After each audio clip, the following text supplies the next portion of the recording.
back to The Pod Has Spoken. It is just through us three, the Holy Trinity, Ashleigh Smith, Riley McAtee, and myself. We are here covering episode 4, season 50. We had an amazing guest, but some family stuff came up with them and they were unable to make it. Should I say who the guest was, or should we save her for another time? Let's save her. Let's save her for another time. Yeah. We'll see if she will come on later. It took some convincing. She's been pretty quiet in the scene for a long time. And also, before we get started, unrelated to the guest we're going to have, condolences to the Culpepper family. Their son Rex passed away. And very heartbreaking. And yeah, I can't imagine. So that's it. Our hearts are going to them and wishing them well and sending them love. Let's get into it. Vaatu, we're back in the dark. Everyone's creepy zombie face. And Stephanie left out of the vote. I don't think I fully realized how this vote materialized last week and who was in and who was out and all of those things. So Stephanie was the only one left out, and everyone comes up and is like, I'm sorry. Riley, is there a world where you feel good about that? You come back and everybody gangs up on you and... Well, you got to kind of play the game, right? You have to do the no, it's all good move. Thanks for keeping me. We can keep working together, because right now you're stuck with these people, especially because you just had a tribe swap. You know that there's not another one coming up tomorrow. There's not going to be a merge coming up tomorrow, but it's all a little bit of as they would say in wrestling, kayfabe, right? They all know, they know it's fake. You know it's fake. They know that it's all kind of whatever. Ashleigh, why is Ozzy so hell-bent on keeping Mike White? I mean, he definitely wants to be... Connection? Yeah, for sure. He wants to be on a cameo. He probably wants to rise out of the water somewhere with a fishing spear and some sort of dramatic thing. But I don't know. I think it's kind of sweet. It's it reminds me of Christian and Devon's, how they're just excited to work together. So, but this is one-sided, because I'm not sure if Mike White was that excited to work with Ozzy as Ozzy was. So, but I still think it's kind of cute. Yeah, it feels like Ozzy has some weird thing where if he can get rid of Angelina, he thinks Mike White is just coming to him and it will be his guy, which I don't know if in this instant I agree with Ozzy's rationale, but I do believe that in Survivor, sometimes you do chop someone hoping that that person that's still left behind comes back to you and is then yours. Perfect. That makes sense. But why Mike White?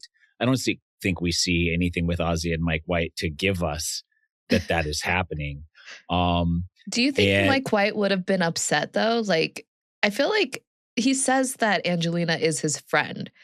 This is a friend outside of Survivor. Yes. So it feels like if Ozzy's I'm going to cut Angelina and then be his best friend, do you think Mike White would be I do not want to talk to Ozzy. He messed with my best friend. Well, Ozzy, we see in the episode, does tell Mike that that's what he wants to get rid of Angelina, and Mike does outwardly agree to do it. That's fair. Yeah. So I do think that it's if Angelina would have gone home, if that would have been the ultimate plan, I think Mike White would have been okay enough, because Ozzy did tell him what the idea was.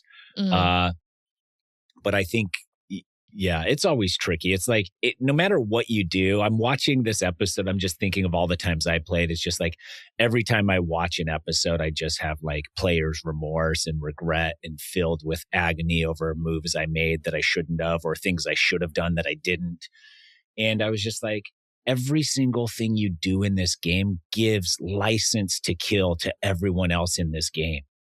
Even Ozzy taking out Angelina, if that's what would have happened, would have given Mike White enough of a reason to get rid of Ozzy and then also it be okay. So Ozzy's sitting on the jury and Mike's well, you did Angelina, so then I just did you. That's how, and that's where if you can justify taking out someone to them, that's the whole jury game. of it, is being like, well, this is why.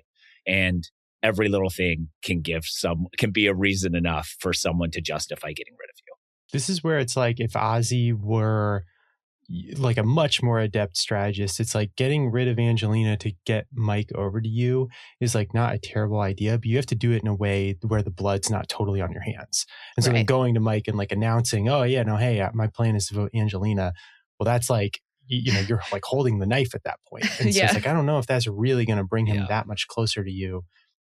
Ozzy could have tried to, this would have been great to see him try to do this, like engineer like a 3-2-1 vote where he's like intentionally the one. So it's like he doesn't vote for Angelina, and then he can be like, I was like left out of it or whatever. But actually he was like in it, in some way, and like try to figure that out with like Emily and Christian and be like, this is how we'll bring Mike White in after we get Angelina out. Cause like I will be the one that can play dumb and be like, they left me out of it too, or whatever.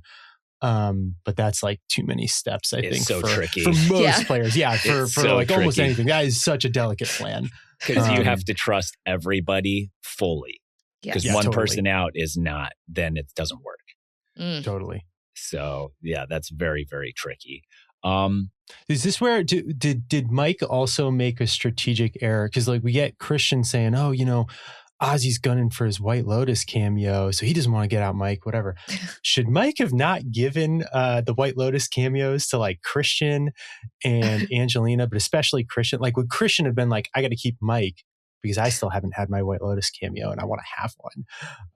But because he's already had his little snippet on the show, it's like, well, I'm not going to get a second White Lotus cameo. So I can cut I think going on the White Lotus is fine. Having a cameo is fine.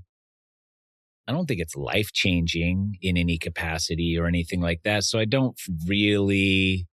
No, you don't think it changed anything for Christian? I don't think it changed people for some. I think for some it does, for some it doesn't. Like, especially if you want to pursue like acting or showbiz, or you feel like that's a route for you, then maybe there's something. But for somebody who already knows what they're doing or knows that acting is not what they want to do or what they're going to do, then I don't think with Mike White on the beach, would not be playing for a Mike White, for a White Lotus cameo. Yeah. It's cool enough, but I've been on TV already. And you're currently on TV on Survivor as the star. So, so I don't know what the difference is. A luxury hotel stay is cool. Yeah.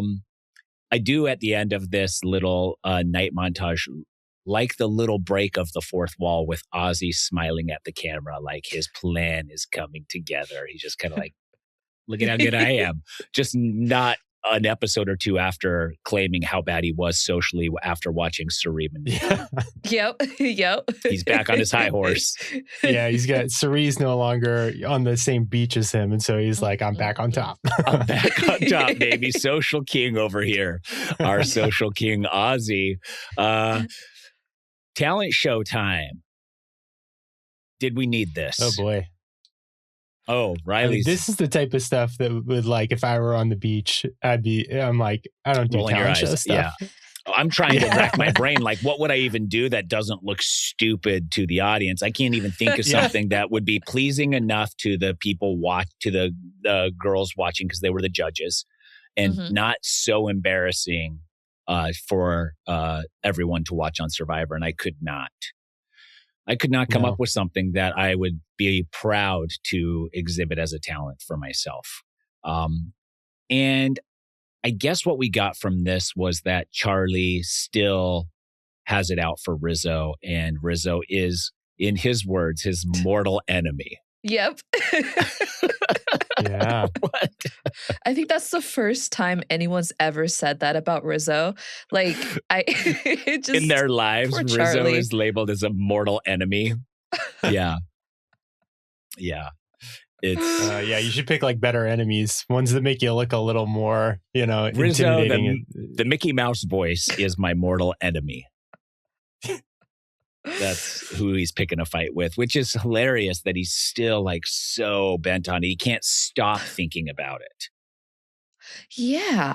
Do you think they just kept asking him about it, or do you think he really could not stop thinking about it? I think he can't stop thinking about it, honestly. Like, I think Rizzo talked about it like 3 times in the beginning, and then now Charlie is just like, it's just reeling in his brain. Yeah. Well, I have a question that brings up a question for me, which is like, do they ask you like the same things over and over again? You know, every time there's like a news cycle, it's like, I'm wondering if they ask people to tell like their personal story over and over again in confessionals, or like why you're targeting this person, why you're targeting that person, because I think they need all the footage, right, to be like, maybe it'll fit better in this episode or that episode or whatever. So you have to like constantly repeat yourself in these confessionals. Yeah, you do sometimes. And also, if you purposely want a storyline of yourself, then saying it more is a better chance that it's actually going to get out there. So if he like wants this Rizzo thing to be a real thing, then he needs to personally say it a bunch. And if they want it to be a thing because it's hilarious, then they would also ask him about it a bunch too.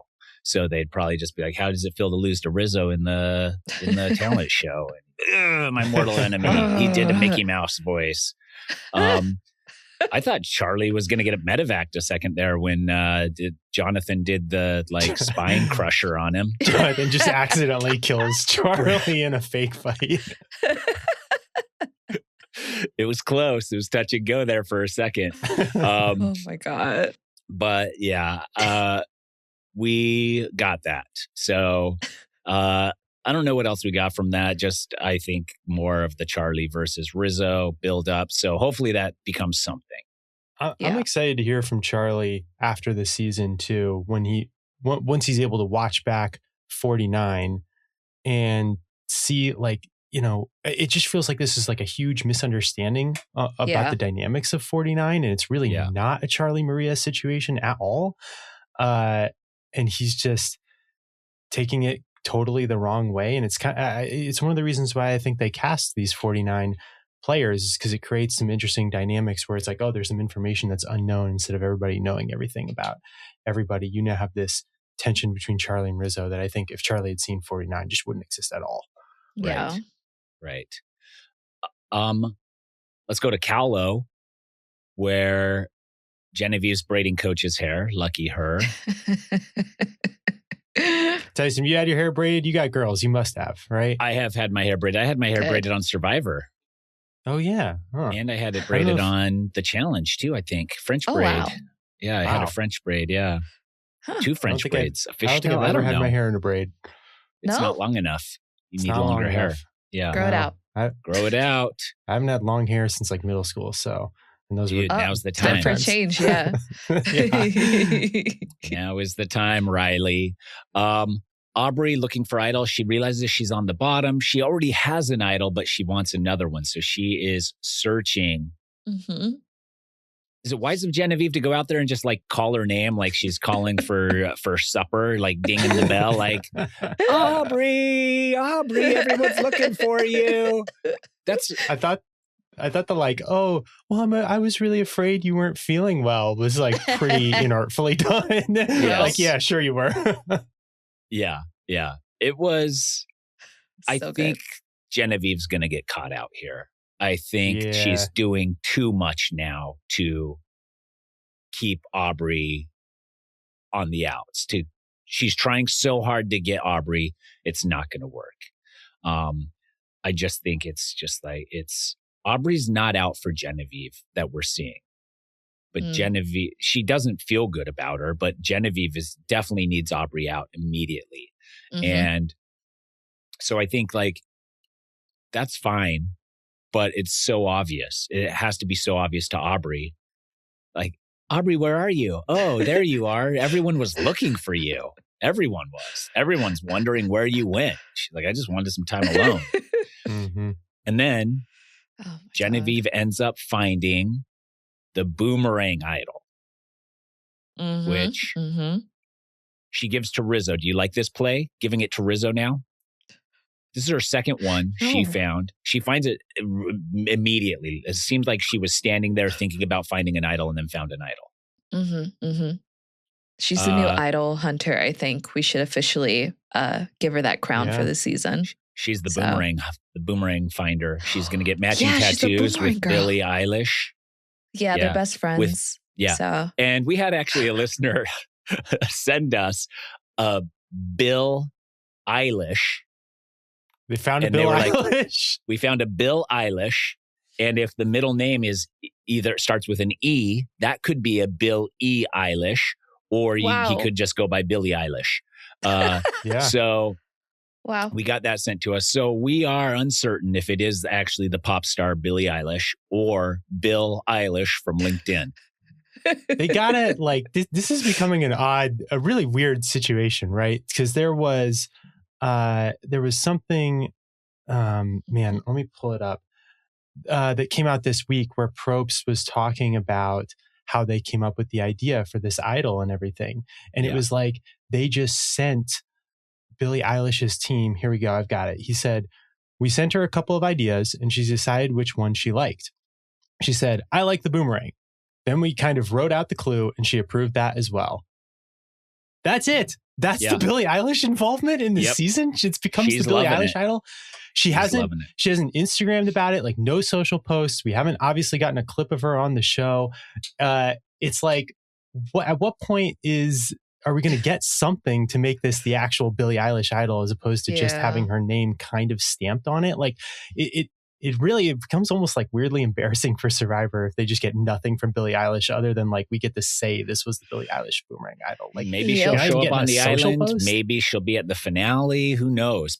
Or maybe it's Bill Eilish. Though. I want Bill Eilish. Actually, I want Bill Eilish from LinkedIn to roll in and be like, "What's up, gang?" It's Bill. Yeah, William it's me, Eilish. Bill. I used to go it's William Eilish. I used to go by Billy when I was younger. It's taking him so long to get there because he has to take off a few days for work. Yes. Bill's a busy guy. He is. Yeah, he's got work. He's got to get the right window. Yeah. Genevieve, I need something though. It's like we got the Zac Brown gets like half of an episode here. I know we'll talk about him. But I need something from Billy. I didn't want to talk about it yet because the entire rest of our podcast will be dedicated to Zac Brown. As soon as we shift gears. Yeah, let's hold off on the Zac Brown talk. Because we're going to do a full 45 minutes on just Zac Brown. Yes. Great. Genevieve giving the idol to Rizzo. Wise, not wise? Ashleigh doesn't like it. I don't like it because Rizzo's going to be so annoying with it. Like he was last time. And he said he was. He's going to make so much noise at Tribal. I got an idol. I got an idol. I can't stand it. I know everyone's going to be a lot different this time because these are like players who played before, but oh my God, Rizzo, no, please put it away. Yeah. Riley?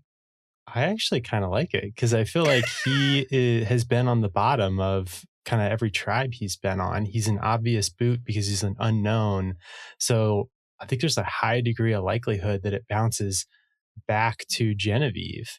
And she knows him a bit too, right? She doesn't have a ton of options as far as former Vatus that are on the other tribes. It's Rizzo or it's Angelina or it's Stephanie.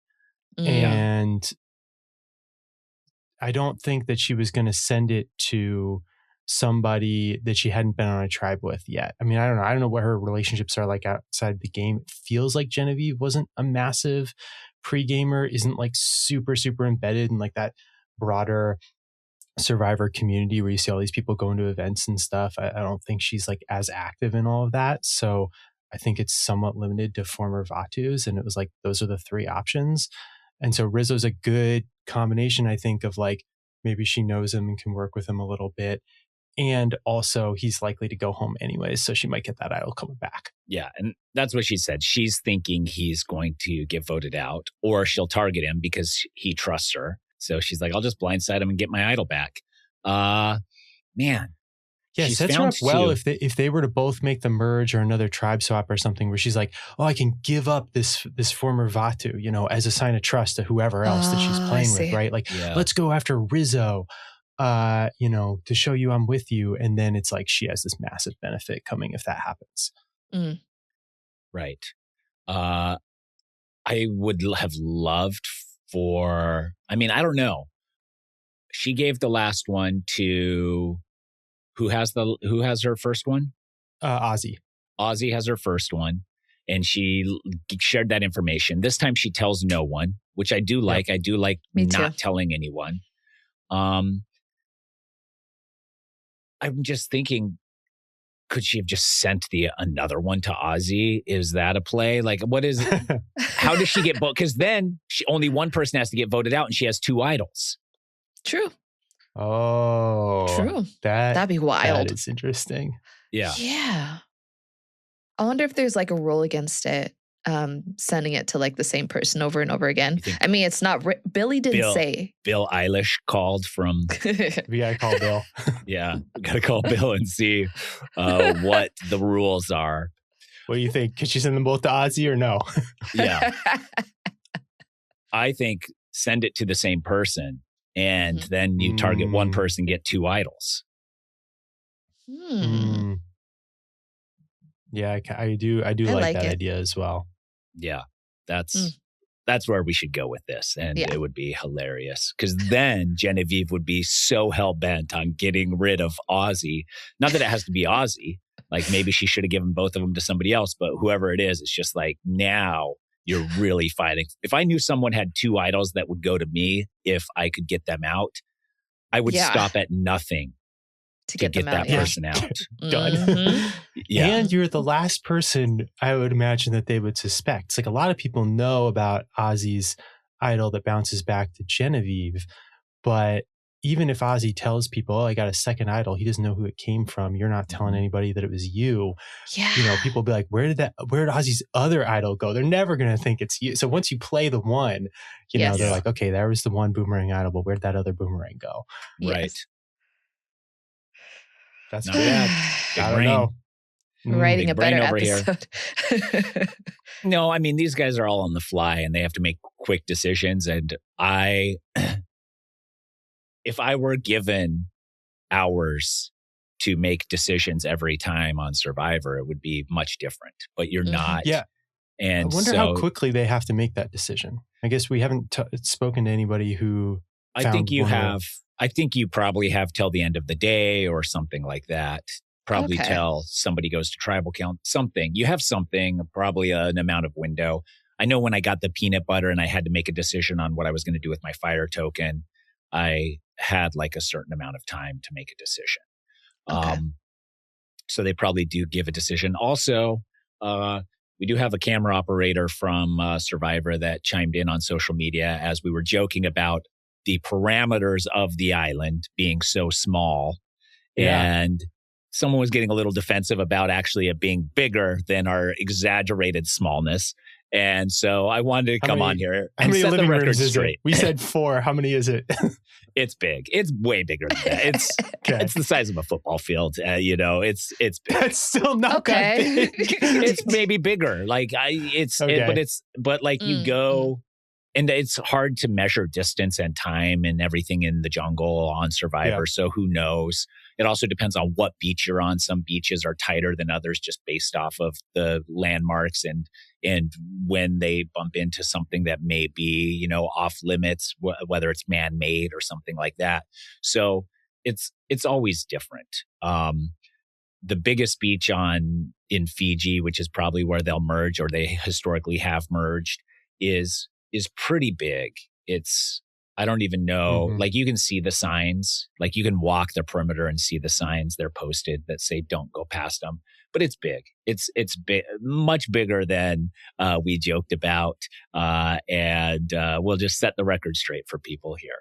It's big enough to explore. It's big enough to be by yourself a little bit, but it's not big enough that if people want to find where you are, they'll be able to still find you. Compared to the Edge of Extinction Island, how big is it? Because you guys could do that entire island. Yeah, because the entire island is pretty small. It's small. So the beach is like, would you say bigger or smaller than that? Smaller than the edge. Size? Smaller than the Edge of Extinction Island is the surface you're working within. Probably a lot smaller. Okay. And it just depends. Of season to season, it's always different. Samoa was a pretty tight area. Blood versus Water was not so much because you had like it was like in a bigger area that you Survivor had access to. So it all depends. But yeah, that just popped into my brain. I saw there was a back and forth going on one of our social media posts. So I thought I would set it straight here a little bit. Let's go to the immunity challenge. And I was thinking this is early for an immunity challenge. I was like, okay. Yeah. I watch it. I'm like, okay. In the episode. Wow. Reward challenge. But then the statues come with them. So I'm like, oh, it's immunity. I was like, is there going to be I was like, okay, there's 3 tribes. Is this a triple knockout right here? What are we getting? Because I was like, a triple knockout would make sense, or a double knockout or something, because then you have to go to both tribes and you get to see their strategy play and work out and stuff. So I was like, okay, this is something crazy. And we get the reward announcement, and it is Zac Brown. Mm-hmm. Zac Brown comes out. I guess he's buddies with Probst, loves the show.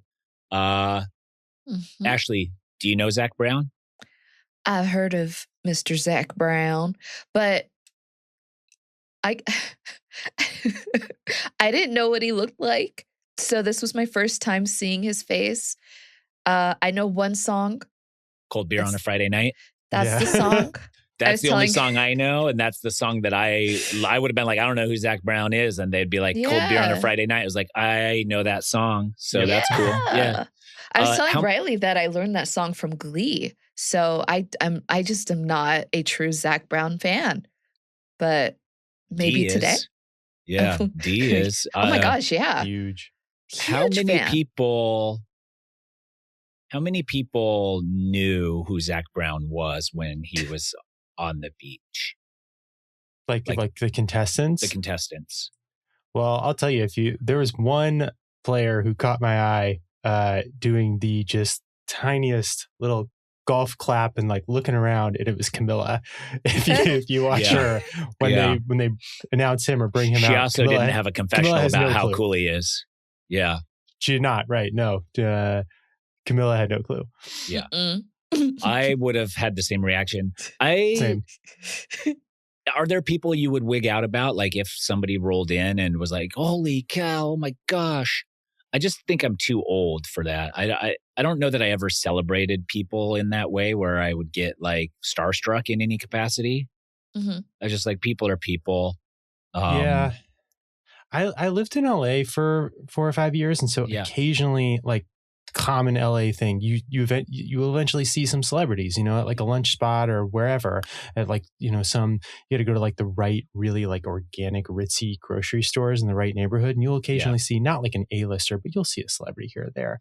And I never really got that starstruck. I was just like, oh, cool. Okay. Definitely going to leave them alone, let them go about their business. So I don't know. I don't think I would ever react like Dee did. There are some artists that I'd be like, whoa, this is like pretty cool. But who would be the coolest if you were like put in a room with somebody where you would have a hard time having a conversation with them? Anybody like that? Who would you be the most starstruck over? For musical artists? No, for anybody, any celebrity. Because I think this is tricky, because you come in, you want Zac to feel celebrated by the contestants. So you probably have a little like, we're doing something special. Be excited. We would get that. We would get that coach up on Survivor once in a while for rewards and stuff like that. Like, be excited. This is a cool thing. Get hyped for it and show your hypeness. And so I'm sure that they got this to a certain degree, maybe not, but I would assume they did. Yeah. And so they were already on the edge of their like, oh, something big is happening. And then Jeff built it up even bigger. And then this guy comes out, which I just think is so, if everyone's playing along, it's not as tricky. I feel like Coach is into music, so maybe he knows who Zac Brown is, but I feel like he played it up the most. He was like, oh my gosh, I can't believe this. Well, you can. I mean, Coach is a history of this. We can go back to like Jack and Jill. That screening. No, that wasn't Coach. Was that Coach? Coach loved it. Coach loved Jack was on and Jill. South Pacific. Yeah. Okay. Yes. And then you had Sophie, who had the 1,000-yard stare, like she was coming back from war, unable to play it up. Iconic moment that we'll have to like go back and revisit. But no, who would have me? I don't know. Maybe I'm a big Carly Rae Jepsen fan, so she came out there. I'd be You'd pretty recognize ecstatic. her face. Maybe, You'd know everything. You'd be like, oh my gosh. Yeah, instantly. And she's a singer? Maybe not everything, but she's a singer, right? What's her most popular? Call Me Maybe. Yeah, Call Me Maybe. Okay. You have girls. Do not tell me you don't know who Carly Rae Jepsen is. Come on. Really? Dang. No, we don't listen to that. We do listen to Billie Eilish. Okay. Cool girls. Yeah, we listen to Billie Eilish. But then we listen to a lot of weird stuff that's like, because... What do you listen to? Well, Bergen does synchronized swimming. So she just listens to whatever their choreography stuff is and explores music that way. So we're big Shakira fans because she did a routine to a Shakira song. So, which isn't totally weird. It's just like, that's kind of not this generation now. And although she does do Zootopia and stuff like that, I guess. So she's still there. And then there's like some weird like 80s and 90s stuff that they've done routines to that they've explored for that.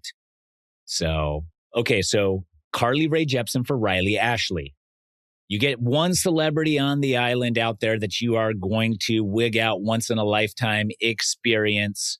Okay. So I was going to make a joke at first because I was like Weird Al Yankovic or something. You know who really excites me? Though. Wait a second. That's not a joke. I love Weird Al. Yeah. Weird Al's the best. I get excited by like our local celebrities here in Denver, like the American Furniture Warehouse guy, Kyle from 9 News is pretty cool. Like Okay. That's what you would like? I want to see Kyle, and he'll come in and I'll be like, yo, that's Kyle, you know? All right, fine. Here's an Arizona reference. Let's get Raffi. Raffi from the billboards in all of Phoenix Valley. He is an attorney, an injury attorney that is just like plastered on every bus, every billboard, every TV commercial. Kids know my kids are always like, who is Raffi? So, dude, in California, that's Ann Fong. Something wrong, call Ann Fong. She's all up and down the state. She's a legal empire. It's insane. Yeah. Ooh, we have the strong arm, Frank Azar, the strong arm. And then he like hammers like steel because he's super strong. We should have all of these attorneys as contestants. Yes. This is on the Survivor. Season. And after watching the Zac Brown, they gotta be the billboard attorneys. Like it's like the Better Call Saul season of Survivor. Yeah. After watching the Zac Brown celebratory episode, it's time for Celebrity Survivor. Like I believe that since we got this from Zac Brown, where like half the episode was literally him pontificating about spearfishing, it's like, let's just do Celebrity Survivor and get this out of our faces. Like we can just do like the full celebrity thing and let's watch Zach suffer. Yeah. I don't need him to tell me why he likes spearfishing. Let's watch him suffer. If you want Zac Brown, your buddy on the show, then make him suffer. Yes. Ashleigh, who for real would you have as your celebrity? Like gives you the shakes. Would you be choked up, hard to talk and see? Probably Beyonce. Like she's really gosh darn amazing. And I'd be like, oh my God, it's Beyonce. And now I got to think of how to say hi without like going, you know? So that would get tricky around some people. Yeah, I could see that. I don't know who mine would be. Maybe John Mulaney. Oh, that's a good choice. John Mulaney? He'd be fun. I like him. Yeah. Maybe somebody like that is just like, I think is so funny that I like have set. Yeah. Like that's, I guess for me, somebody like that would be who I would really be like a little nervous because I'd be like, I want to be cool and funny, but not like trying too hard to be cool and funny because they'll pick up on it. And then like, if I try to be funny and they don't think I'm funny, then also now like, what is that for me? Yeah. So it's just like the stakes are high. So this challenge, before we get started, I mean, Zac Brown comes out, some people are excited. Everybody acts excited for the most part. And Jeff says, one of you will ultimately lose, which I think is hilarious because Mike is like, why are you looking at us? And Jeff and Mike do have this interaction where Jeff's like, I wasn't, maybe subconsciously, but I'm just looking around. And it was just kind of I like that moment. I think that's a real moment with Jeff honestly. Like we don't get a lot of real moments with Jeff where it's like real and not just like a little bit of a show for the camera. So to get Jeff like laughing about Mike calling him out for looking at them while he says a tribe is going to lose, and then Jeff kind of like, I don't know, I'm looking around.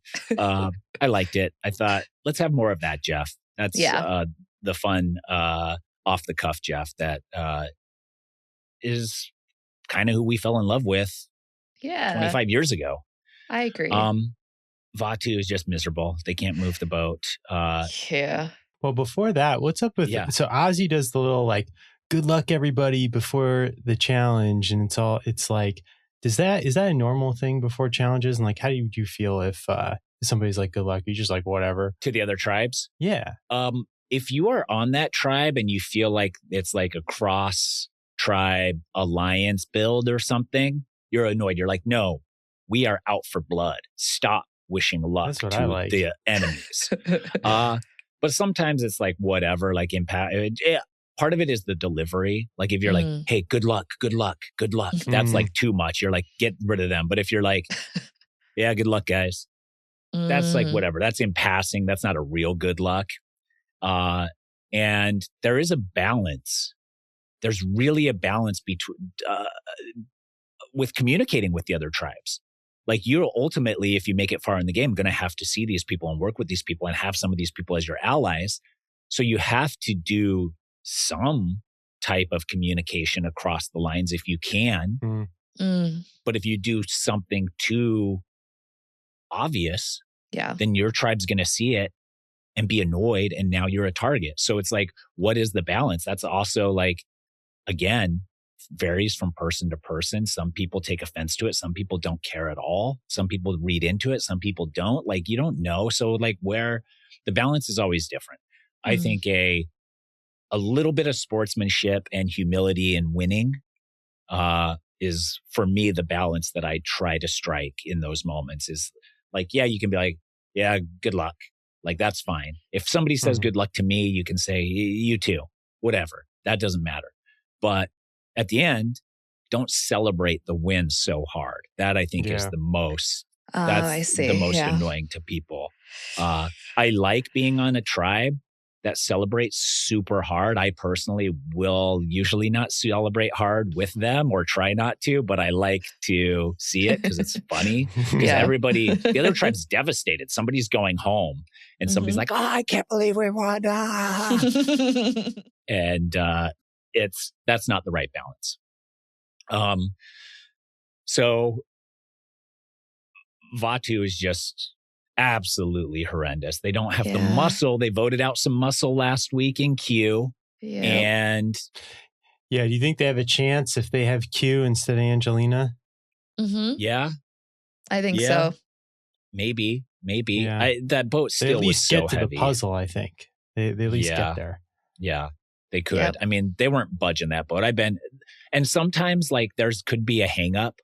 Like maybe there was something in the sand. Maybe there was something like sticking the boat and you can't see it. And it's just like, that's the way the cookie crumbles sometimes on Survivor. We pulled these crates with rope that had weight in them. And ours got hung up on a stump of old grass. And we were like, hey, ours is hung up on a stump of old grass. And the production team was just like, nyeh. And you're like, well, we can't move it any further. And they're like, that's it. And you're like, oh, okay. So I guess we just lost because the stump of grass is in the way. And they're like, I guess so. Dang. Like, well, I guess nature prevailed that time. Nature wins. So sometimes nature wins and there's nothing like Survivor doesn't step in if nature is interfering. It's like golf, right? A bird grabs your ball. You should train in golf a bird to just pick up your golf ball and drop it in the hole every time. Do birds usually mess with people's balls in golf? Does that happen a lot? I think there is a ruling where if like you have to play through anything and like nature can like, I don't fully know the rule. There's got to be a rule against this. Hold on. Okay, because I'm like, what? There's got to be a rule against training a bird to take your golf ball, but What if like a squirrel knocks your ball? I don't know. I just watch Billy Madison or whatever. Okay, all right. Okay, according to Google AI, so take this with a big pinch of salt. It said, yes, a bird can physically pick up a golf ball and drop it in the hole. However, under the rules of golf, this is treated as a ball moved by an outside influence. You must estimate the spot where the ball originally came to rest and replace it there, resulting in no penalty and no hole-in-one. So it's exactly the opposite of what I thought. Man, and then they've got a video of it. They pulled up a video of a seagull picking up a golf ball on the 17th green at the Players' Championship, illustrating how such situations are handled in professional golf. We can't watch this now, but I know what I'm watching after this podcast. Yeah, you are. Bookmark that. So I was wrong. Well, maybe we'll put the link in the YouTube description. Riley caught me. I was wrong.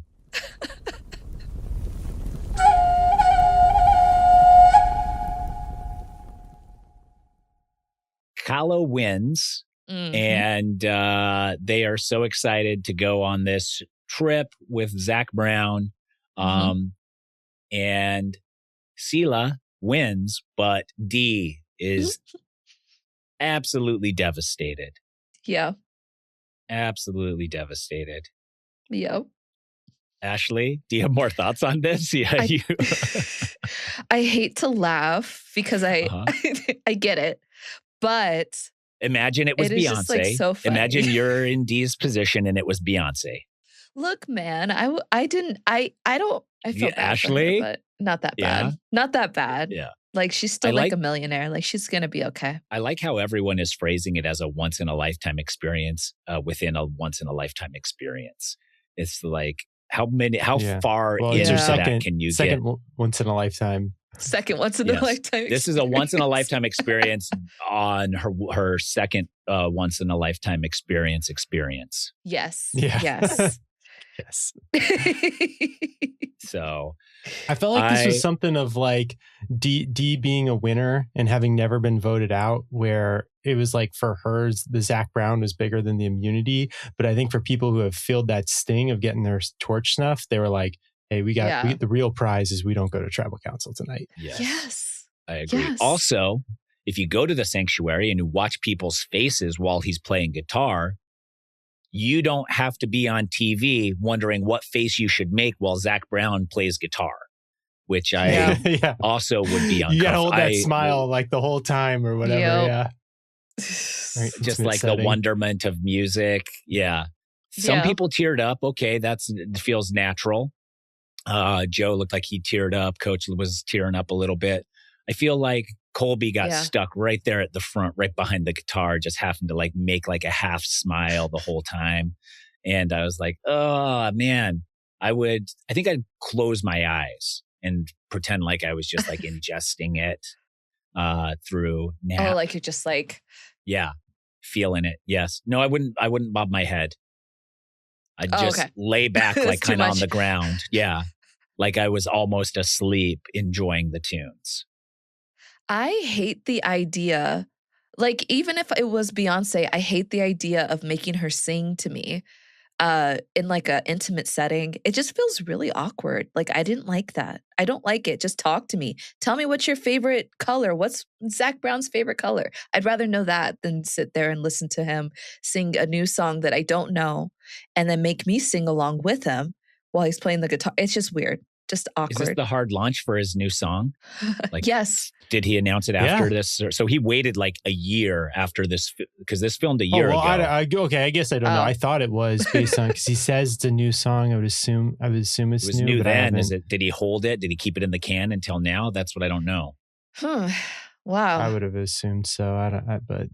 We need a Zac Brown expert to come on and tell us, man, because I have no clue. Yep. Well, let's go back, because we get about 15 minutes of Zac Brown spearfishing. Mm-hmm. And everybody's so impressed with how big of the fish he got, but they also didn't see his setup, which was a gigantic fishing boat, a giant spear gun, a wetsuit, gigantic deep sea fins. Yeah. It was, and then we just get him talking about the wonderment of the ocean for a long time, a little bit of a Zac Brown ocean documentary. Although we didn't learn anything. He got more confessionals here than Tiffany has had all season. Yeah. Yes. It's crazy. He got a ton of them because they kept sitting him down in the position and doing confessionals with him. Back and forth. Yeah. He got so much. Yeah. Yeah. Which is very cool for him. If this is one of his favorite shows that he's watched with his family for years and years and years, I'm sure he's very excited about that. And that's exciting for him. And I just think, like, if you're going to do this, do Celebrity Survivor. I know Jeff has said he's not going to do Celebrity Survivor, which is one of the surest ways to know that they will do Celebrity Survivor. But it's coming around more as we see celebrities say they watch Survivor, and Jeff immediately jumps on Instagram to tell them that they can come on Survivor. Yeah. So, I'm okay with Celebrity Survivor as long as they do not change the game to make it like easier for them. It can't be like, oh, well, we're just doing like the 12-day version. Like, it's got to be, at least what's now, our standard 26 days, no rice, like, you're sleeping in the sand, whatever. Like, we're not making it comfortable just because these people are famous. you're not getting what you want, Riley. I can already tell you. I know. It will be shorter. They will probably be staying in a hotel. They will just go out on the island to play the game and do the tribal council and all that stuff. I heard a rumor about Turkey's Survivor, because I feel like for Turkey Survivor, that's what they would do for Celebrity Survivor here. I heard a rumor that they have all the contestants stay in hotels overnight. Wow. And if you look at like behind the scenes photos for their tribal, it's in a warehouse and not much outside. So Turkey's Survivor has got like a really bad rep. And I feel like we would adopt that for our Celebrity Survivor, be at like a Hilton and, just like a little nicer. And everybody would get coconut shavings on top of their cakes as they eat dinner every night. So I feel like it'd be really bad TV. Yeah, no good. The Traders doesn't sleep in the castle. They go to and I was really bummed to learn that out too. They go stay in like a Marriott. But did it change your viewing experience? Does it change your viewing experience? Yes, I thought they knowing locked it the doors. Does. Knowing it does, but having not knowing it, it wouldn't have the show looks the same. I guess so. Now I'm mad. Yeah. And but that's different because like staying in the castle in like a bed versus staying in a hotel in a bed, it's not that different.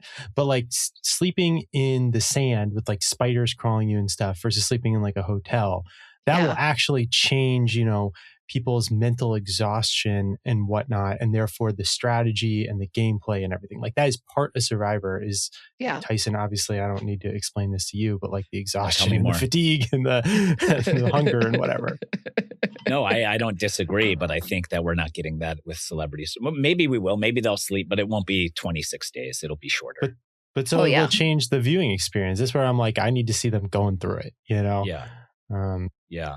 But they can go through it for a week and just like make it, I don't know, 26 days at least. I mean, you have Celebrity Big Brother shorter and Yeah. It'd be like super short season. Like, like when they do like Celebrity British Bake Off or something where they have like an episode or two that's just with the people, it'll probably be something like that. Yeah. I think it's imminent, but I think it's going to be a modified version of what it is now for the celebrities, because a lot of them have to be connected to whatever stuff too. So it's like they can't be gone for that long. They might even need to get online a little bit or talk with their team from time to time, maybe have some phone calls. So there's a lot to it.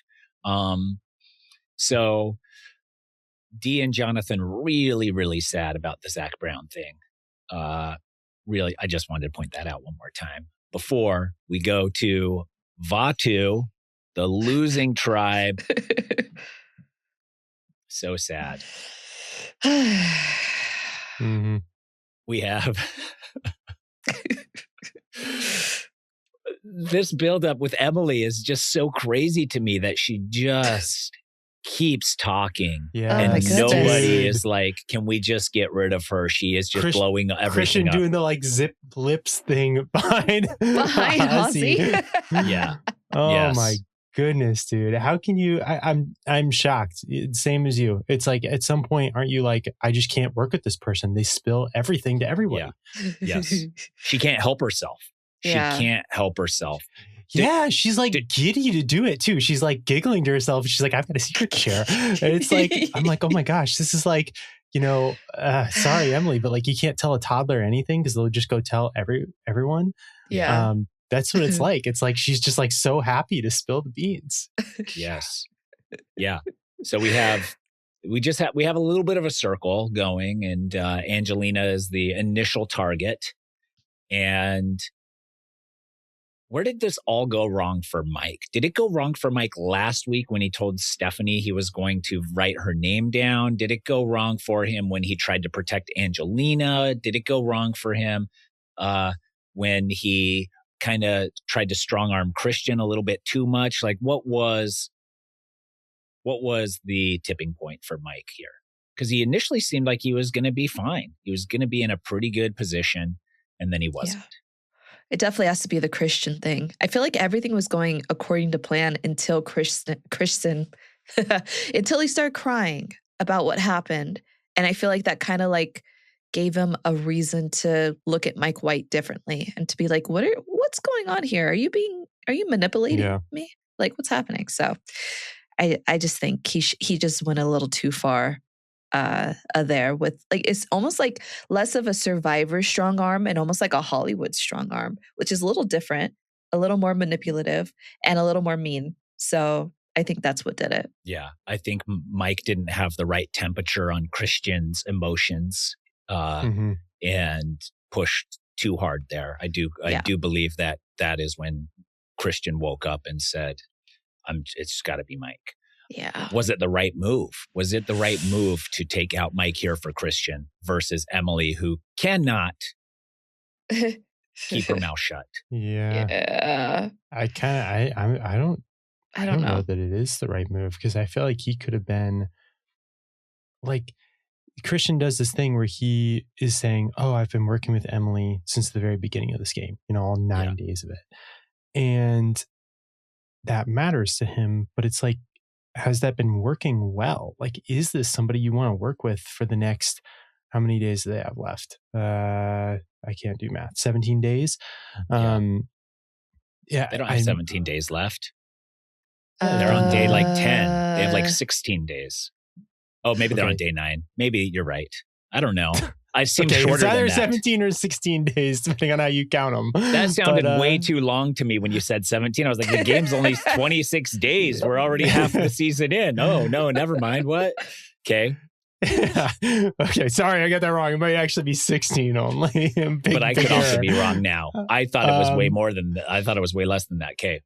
So yeah, you have more than 2 weeks. It's like, I don't know. Like, working with Emily hasn't been working that well. I think that you're right that Mike touching that emotional nerve just kind of like did something with Christian where he just did not like that anymore. It was like Mike had the right like idea of like bringing it to Gabby or whatever, but it was so effective that it like brought it all the way back around to be like, actually, this person's like too manipulative.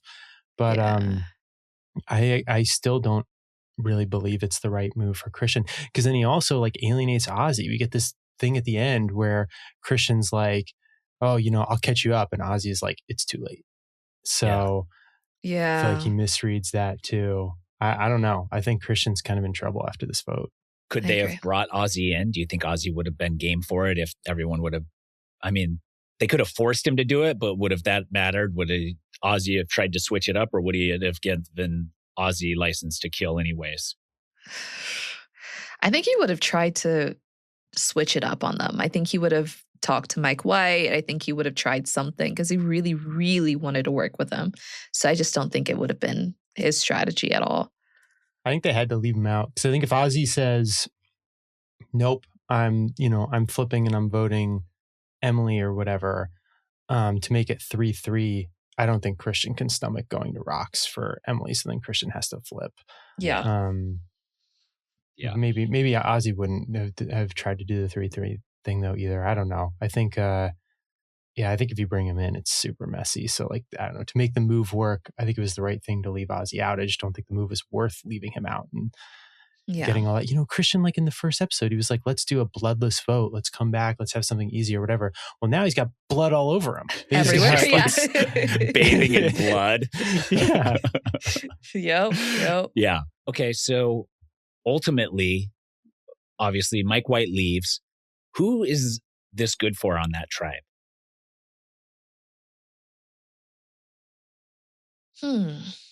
That long pause, wow. I think said a lot. We're like, It's good for Emily. I think it's only maybe good for Emily because it wasn't her. And for some reason, maybe Stephanie too. Because it wasn't her.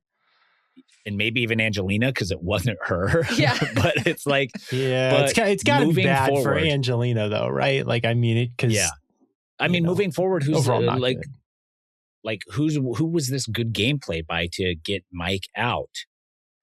I also feel like Mike who's going to benefit from it was one of these people who has a really hard time. You have a very hard time seeing him actually winning this season, right? Yeah. You got to the end of David versus Goliath and kind of felt like he was a little bit DOA in Final Tribal Council in part just because he's already so successful and rich and famous and whatever else. And, those same things still apply in this season. Yeah. And I think he's also probably somebody who's not going to go on like an immunity challenge run late.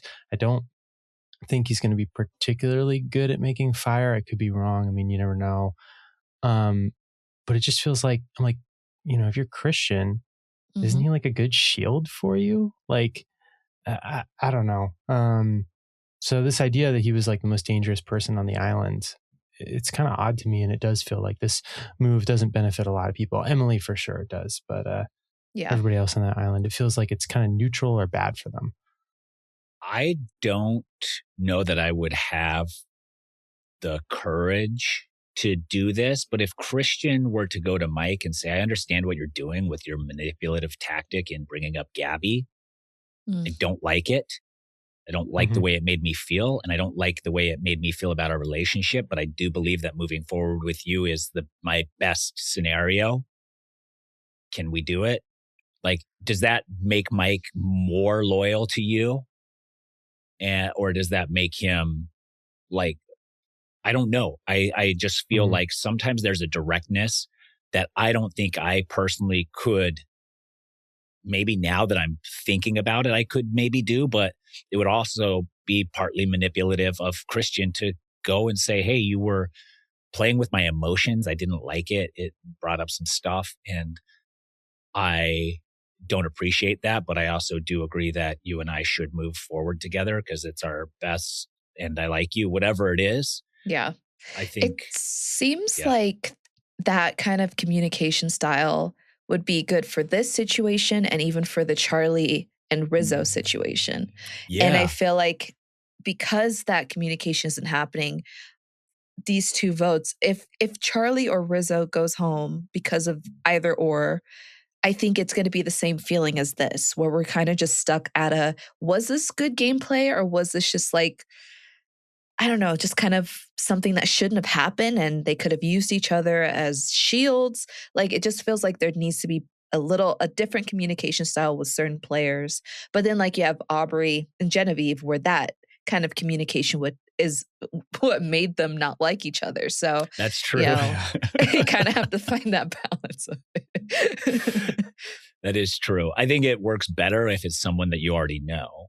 If it's like Christian and Mike have a relationship from the last time they played and they were on good terms. So like maybe they can have a more open dialogue versus Genevieve and Aubrey who maybe haven't met each other in person, etc.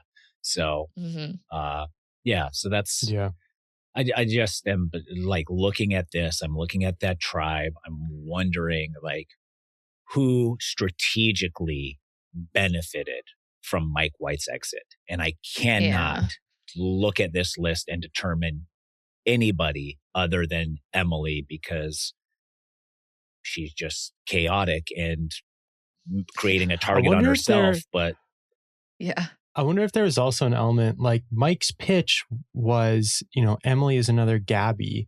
And she's so strategically good that eventually she'll turn on you like Gabby did because she'll realize you're such a big threat. And Christian's looking at it like watching Emily basically spill the beans to everyone and like giggle around the island and just play this like messy game and just like, no, Emily's not Gabby. She's not that big of a threat. She's a threat in a different way, but like not in that way. Yeah. Yeah. She's a threat to the game because she's going to blow it up on accident because she gets nervous.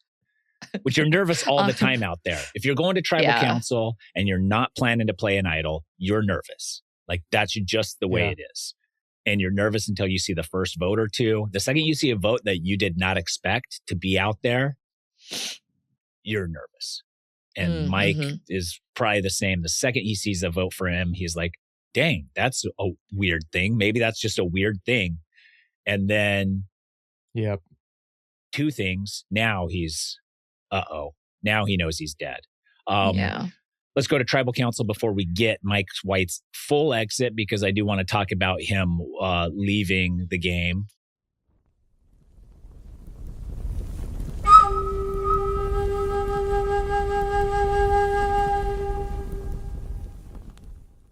The only thing that stands out to me at tribal council is Emily again talking way too much. Talking about changing her mind half a dozen times. And right now she's having a sinking feeling because vibes are off. Right. To the point where Angela's like, what are you feeling right now? I like that Angelina chimed in and was like, oh, let's get you to talk more. And she's like, I'm wondering if my torch is going to be snuffed, and looking around. So, yeah. That quote really stood out to me too, where she says she changes her mind half a dozen times, because I think we get a lot of times in tribal council where players will say, oh, the vote switches half a dozen times. You know, there's one name, and there's another name, and there's whatever. But to be like, I'm personally waffling back and forth all the time. Like if I were Christian or whoever else, that would have my ears pricked up as like, oh, is this person reliable? Yeah. Because I don't know, does your mind, like personally, your mind change half a dozen times going in tribal? No, normally you're set, right? I'm set on the faction I at least want to target, and maybe it bounces between a couple people. Maybe if I am against Mike White and Angelina, maybe it bounces between those two. Maybe it's not necessarily my mind changing; it's the group saying the vote's changing, and you having to kind of like placate to a group as well as like do what you think is best for your game. Changing your mind, not half a dozen times. The vote may change a little bit, but that doesn't necessarily mean that your mind was changed during the course. Once in a while, your mind will get changed based off information coming to you, but those are the pivotal moments of an individual's game, is when your mind is absolutely changed. So, and on that note, like, I do also think that Christian talking about we get Mike talking about his profession in the game, and he has pre-existing relationships, and then within his job, he's selling a dream that just seems like it's nothing until it becomes something. And Christian talks about how he approaches his job different because maybe everything he's believing in is actually not true, and he needs to change his entire mindset. And I do believe that those moments do happen on Survivor, where you're like, oh, the thing I built in my head and the thing I believe in here is a facade for the people who are against me, and I have to shift gears. I don't think that I see those all the time. I don't think people see them very often, but I think that's an interesting talking point. Is like, you're trying to build up a truth on Survivor that others believe in as either a cult leader or part of the cult or whatever. And it may not be true. It may not, like, you're selling something that you either may believe in or you just want others to believe. And Christian recognizing that that's part of this game I thought was also interesting. But my mind's not changing 6 or 7 times an afternoon. Have you ever picked up on the vibes and been like, the vibes are off? Yeah, you pick up on the vibes and the vibes are off, but you also like... Do you say it out loud to everybody at Tribal? No, you just do as much work as you can, and you have hope in your heart. But when I felt the vibes are off and I've had hope in my heart, I've been voted out. So maybe Emily's tactic is better than mine. I don't know. But also she wasn't really the target. So the game is just so many layers on layers of emotion and mental and strategy. And we could dig into it. And we dug into it every season, but we could dig into it for 5 more hours here about that balance and never even scratch the surface because everybody is different and everybody is perceived differently as well. So it's like what works for some won't work for everyone. Emily being scatterbrained and talking so much is actually kind of working for her here because it's creating chaos that is, she's always bringing information. So part of you is like, well, I'm always getting information from her. So like, I hate to see her go, but she's also spilling my information. But is it okay if she spills my information as long as she's spilling more information to me? That's like, that wouldn't work for everybody. Right. But because Emily is who she is, it works for her. And I think it's unbeknownst to her that she's even doing it so much and that it's actually working for her. We get Mike getting voted out, and I think he's pissed. I think he is absolutely upset, but he's trying to play it so cool. And this is let's just hear the real Mike White say the real thing in this moment. You skunks. And then he kind of gives a hug, but you can tell I can tell he's fuming underneath that. But we never get Mike really saying how he feels. Just a nice little send-off, and that's it. But I maintain Mike White in that moment is absolutely pissed. I think he was pissed, but I don't think he was like, I also think he was delighted. I think he was delighted that he got blindsided, but he was also mad that it was him and that he wasn't a part of the blindside. I think I don't know. He just seems like he's into that stuff, but he's also like, what the heck? I think he was pissed that he got. Yeah. I don't think he was pissed that he's exiting the game per se or anything like that, but I think he's pissed that he got. I think everybody likes to be the one getting, not getting got. Right. I think he hid all of that anger and rage.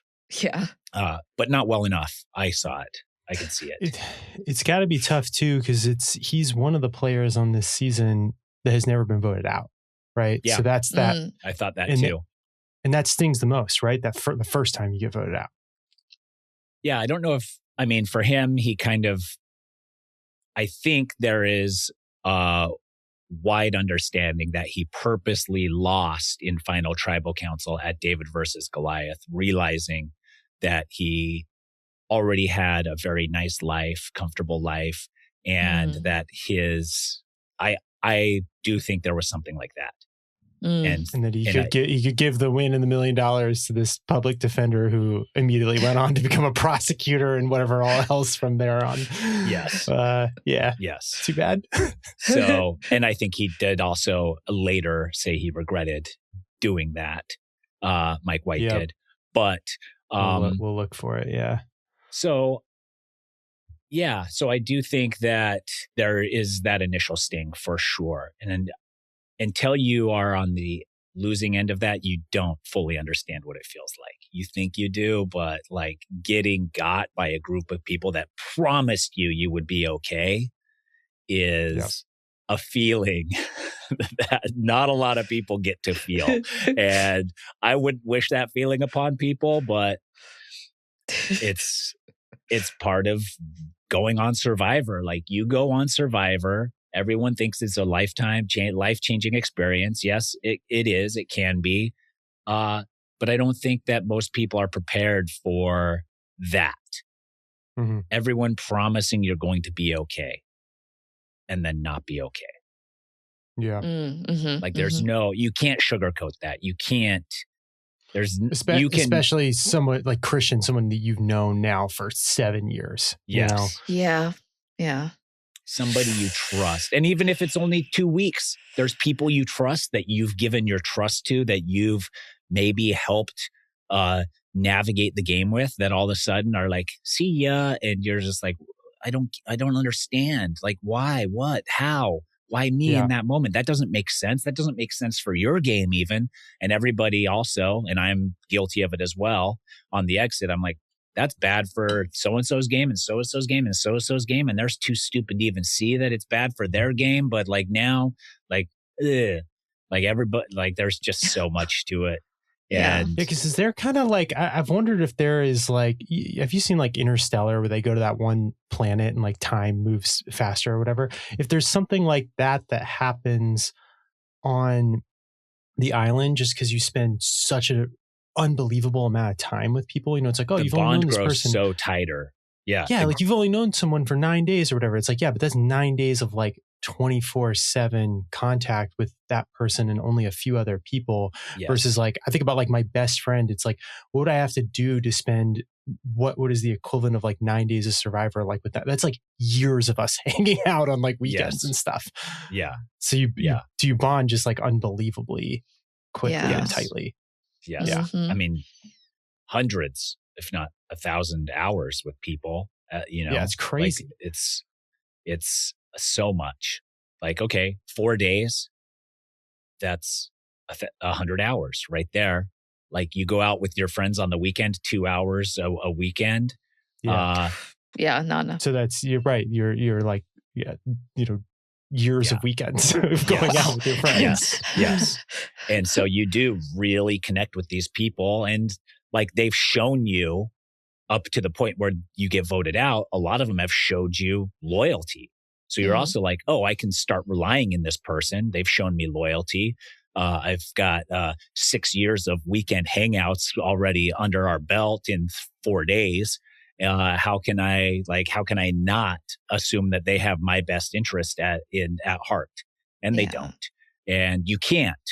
And you all go in, everyone goes in and says, I think that I can get rid of my best friends on this game because I've only known them for 2 weeks, but those 2 weeks are 2 weeks, 24/7. Yeah. So many hours. The equivalent of knowing somebody for like 20 years or whatever. It's like 2 weeks is on the island is 20 years back in the States. Yes. Final question before we get to Riley's reads. Will Christian be able to win Ozzy back over?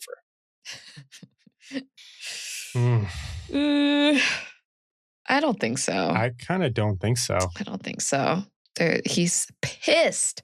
He's pissed. I think Ozzy will kind of have to try to play it cool, act hurt, play cool, come after, do whatever you got to do. But I do think it gives him license to kill, and you have to understand that. So it's like, can Christian fully trust Ozzy again at any point? No. I mean, maybe if they build back up together and like eventually, you know, maybe Christian gives Ozzy something in exchange for the Mike White vote, and then all is okay-ish. But it seems like it's a rough road ahead for Ozzy and Christian bromance to really fully blossom. Yeah. Riley, what do you have?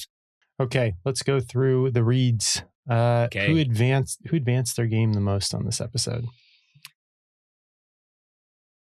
I mean, Zac Brown. Yeah. Zac Brown had a fantastic episode. Fantastic episode. So many confessionals. Solo fishing. Solo fishing adventure that lasted 15, 20 minutes. Incredible. So, I guess Zac Brown first. Secondly, I don't know that anybody on the other tribes really did enough this episode that we saw. So going just at Vaatu, I mean, the only person I can look at here and say they really advanced their game is Emily. Yeah. Only because she pulled whatever might have been off of her and put it on Mike White. But I think Emily staying in the game for anybody on this tribe is not. I mean, has Emily targeted Christian? I guess she told everybody his information. Yeah, it was like for a second. And then she changed her mind. She didn't really target him to have him exit. Yeah. But she was like, oh, I don't trust Christian at all. Like she just suddenly had that. I mean, she was telling people that too. She's like, I don't trust Christian as far as I can throw him, whatever. Yeah. So I guess, no, she wasn't like targeting him, but there was a period of time where she was basically ready to throw him off the island. Right. Yes. Yes. Yeah, that's interesting. So, okay. So I think just Emily she was the only one that really advanced her game here in a positive way. Ashleigh, what do you think? I'm going to say Stephanie. She is not in the crossfire whatsoever. Yeah. She wasn't a part of the trio, so she's not in that drama. She didn't really betray Ozzy because she's not really like that close with Ozzy. She's not really close with anybody. And it was after Q left, she was just like, okay, I guess I'm a free agent and it's working. So I think she's in a really good spot in this big, messy tribe. Yeah, I can see that. That's a good call out. Yeah, nobody's like looking at her now. She's, she got blindsided last week. And so she was on the bottom. And then this week, people talked about her for half a second. And then she fully was in the clear. Yep. Riley? The only other player who I think advanced their game notably might be Genevieve, just for finding another boomerang idol, sending it off to a person that I think makes a lot of sense to send it off to. And most importantly, not sharing that information with anybody. Yes. I think that those are good moves. I do think that Genevieve also just slightly shoots herself in the foot by continuing to open that rift with Aubrey, just not dealing with that relationship in a good way at all. Right. And I think we're building toward an Aubrey Genevieve showdown eventually. But I'm not sure that Genevieve's going to win. So, but at least in this episode, hey, getting another one of those idols is pretty good for her. Yeah. All right. Who damaged their game the most? Ooh, Zac Brown? Yeah. He damaged it? He was too big of a provider. And it's like that. Too much. Yeah. Social threat. Is too big of a social threat now because everybody wants to be friends with him, even in so much that people are crying because they didn't get to meet him. So I think Zac Brown is definitely, there's a balance there. Like if you're liked too much, you're too big of a jury threat. So I think it's Jeff. Jeff did the worst today because he didn't let Dee shake Zac Brown's hand. And so now Dee is mad at Jeff probably. Scorn. So Jeff is going to get voted out. It's just a matter of time. Riley? I don't have another, a bit. We're out of all the people who do bits. I'll go back to it. Let's see. Who did the most to damage their game? I mean, Genevieve continually targeting Aubrey again. I think it's just like, I think there's a part where Genevieve maybe could have stopped putting her foot on the gas towards Aubrey a little bit and it been better. But I do believe that Aubrey didn't do great. I think Christian made the wrong move in getting rid of Mike. So I think those two are the ones that really stand out to me. I think Emily. I think Emily's reputation on this tribe is kind of ruined. And let's say if we make it to the merge or even another swap, if they start telling everybody hey, do not tell Emily anything, she can't be trusted. You know what I mean? The trust factor is really, really big here on this game. So I'm Emily, and she's always been like this. I was thinking about this the first time we met Emily. She started talking about the returnee player that came back for her season. I forget his name. And talking about how, he's, Bruce. He already knows the island. Yeah, he already knows the island. He's already this, that. So she's already been the type of player who maybe talks too much. And instead of overcorrecting like everybody else is doing, she's kind of leaning into that part because she thought that her issue was that she wasn't nice enough or friendly enough, but that wasn't her issue. So if she doesn't start correcting her game, her reputation is just shot. And she's either going to be someone that they're going to bring to the final and just use her as someone that no one's going to pay attention to, or she's going to be like really bad during the merge, and everyone's going to turn on her. So, yeah. Riley? Yeah. I think Ozzy made a bit of a blunder going out and fishing for what seemed like a very long time as the tribal council is approaching. And that opened the door to leaving him out of the vote. You know, if he's buzzing around camp, talking to people all the time, somebody might eventually fill him in, like Emily, who almost did fill him in. And he took himself out of this entire vote. Basically, he was like, all right, cool, we got a plan, we'll go fishing. And it's like, dude, that is not how Survivor works anymore. You got to be present. So I think that was a little bit of a blunder for him. I don't think it ever worked like that, Riley, but I also feel like Ozzy can't do that. I think he needs to be alone and go do his thing. I think that's part of his decompression and that's true. Like what keeps him sane. And so I think like I understand what you're saying, and I do believe that is generally poor gameplay, but I also think that Ozzy just can't do that. I think he can't just sit there and listen and be part of all those conversations and circling around and around. I think he purposely withdraws from the conversation. And part of it is I think he feels comfortable, feels good about what's going on, and then he exits. And I think he has to. I think that's his personality, that he has to just like escape. I think, I do agree though, that if he would have stayed present, he would have gotten the information he needed to then turn the tides in his favor if he could. But again, like he knows it's not good gameplay to go fishing, and he keeps making that mistake. But part of the Survivor experience for Ozzy is going fishing, and part of his clarity and sanity is probably escaping for a little bit of time to do that. Like Zac Brown said about spearfishing. All of it's true. Yeah. Well, that's why Ozzy took so long, is because Zac Brown stole all the good fish. So Ozzy had to go a little deeper into the ocean. So thanks, Zac Brown. Zac Brown.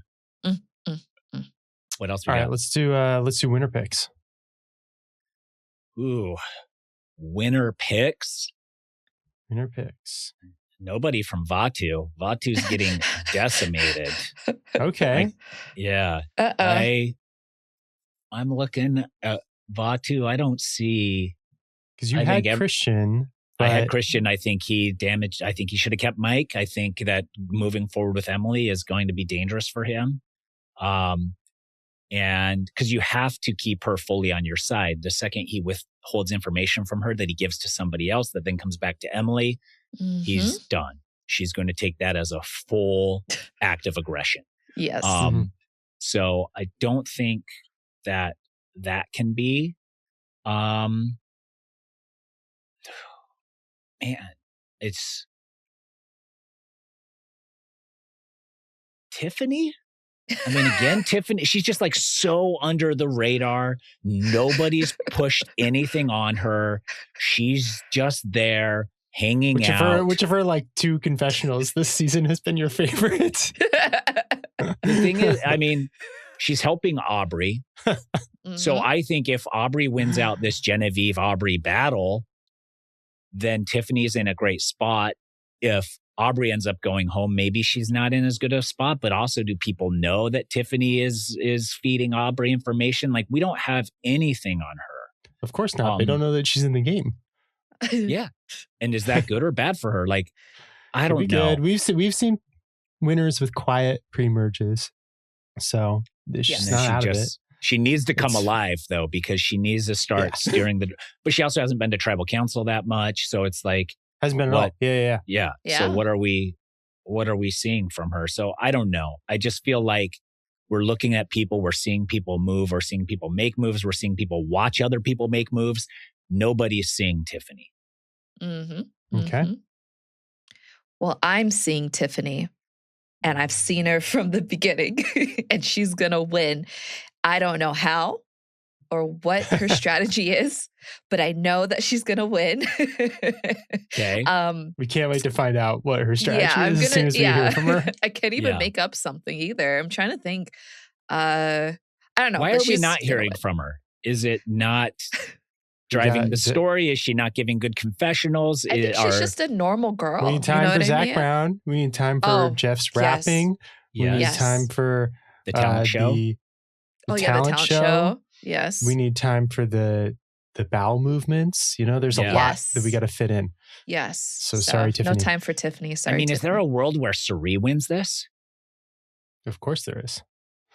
Actually, I don't know. The thing I always feel about Cirie, where I get stuck when I think about her game, is the very end game. Is like, I don't think she's winning a Final Four immunity. I don't think she's winning fire, and I don't think anyone would ever take her to the end. And so you're just like, how does she get to the Final Three? Right. Yeah. It would be crazy. I guess it's like she actually if she won the final immunity to get past fire making, she would win. Yeah. She would be like, my only immunity challenge I ever won was this. Yeah. Or if she secretly has been practicing fire making and just, rips out an unbelievable fire in record time. Okay. But yeah, she just needs a path to Final Three, and it's like hard to envision for her. Yeah. What do you have, Riley? I'll stick with Genevieve, who I've had for the past few weeks. Obviously we're building up to some kind of Genevieve Aubrey showdown, and Genevieve needs to win that somehow. And Aubrey has an actual boomerang idol. Genevieve has two boomerang idols that she has found and has had to give to other people. I mean, you can imagine if this were a different season where you just kept idols like normal, Genevieve would have 2 idols and Aubrey would have 0. That'd be, that'd be crazy different power balance there. But, we will see. I like Genevieve's game for the most part, other than this blood feud that she seems to have with Aubrey very randomly. Aubrey, who I actually kind of liked this episode. I feel like she was so mopey before, and now I was like kind of into how she was just like, just screw everybody this episode. So, shout out to Aubrey. Why is Aubrey not feeling like she's in with the group? Like she just like feels like she can go look for idols because she realizes she's on the outs. I think maybe she's like, because it's the difference between like Genevieve. Genevieve has like talked to everybody. We've seen like clips of her just hanging out with everybody. And I think maybe, just maybe, she could be planting little seeds of like, oh, look at Aubrey. She's all by herself. She doesn't want to talk to anybody. And that could be enough for everyone to be like, yeah, maybe she doesn't like me. Genevieve mentioned something. So it could just be Genevieve just working some magic in everyone's ear, and Aubrey's just kind of was there just a little bit too late or walked a little too far away from the group, and now everybody just isn't messing with her too much. Could be a bit of like luck of the draw too, which is always such a key thing in Survivor. I mean, Aubrey's on like the honor and integrity tribe right now with like Joe, Coach, and Colby. Right.